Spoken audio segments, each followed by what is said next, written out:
वेद प्राचीन भारतीय धर्म ग्रंथ हैं, जो हिंदू धर्म के सबसे पुराने और पवित्र ग्रंथ माने जाते हैं। इन्हें श्रुति जिसे सुना गया कहा जाता है, क्योंकि इन्हें ऋषियों ने दिव्य ज्ञान के रूप में प्राप्त किया और पीढ़ी दर पीढ़ी मौखिक रूप से संचारित किया। वेदों की रचना संस्कृत में हुई है और इन्हें हिंदू धर्म के सबसे प्रामाणिक और आध्यात्मिक ज्ञान के स्रोत के रूप में देखा जाता है।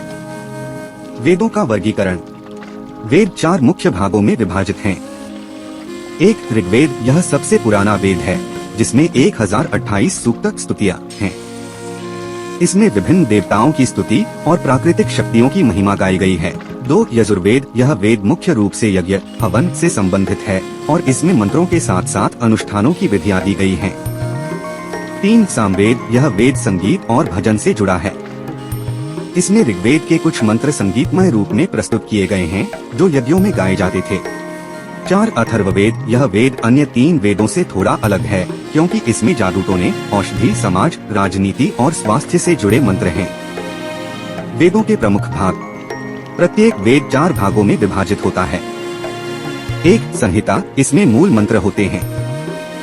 2 ब्राह्मण, इनमें यज्ञ और अनुष्ठान की विधियाँ होती हैं। 3 आरण्यक, ये वन में अध्ययन करने योग्य गूढ़ ग्रंथ होते हैं, जो ध्यान और साधना पर केंद्रित हैं।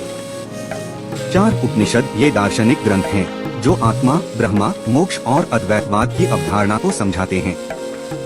वेदों का महत्व। वेदों को भारतीय संस्कृति और दर्शन का मूल स्रोत माना जाता है। वे आध्यात्मिकता, दर्शन, विज्ञान, खगोल शास्त्र, चिकित्सा और गणित से संबंधित ज्ञान का भंडार हैं। वेदांत, योग और कई अन्य दार्शनिक प्रणालियां वेदों पर आधारित हैं। निष्कर्ष, वेद केवल धार्मिक ग्रंथ नहीं हैं, बल्कि ज्ञान, विज्ञान, अध्यात्म और जीवन दर्शन का आधार हैं।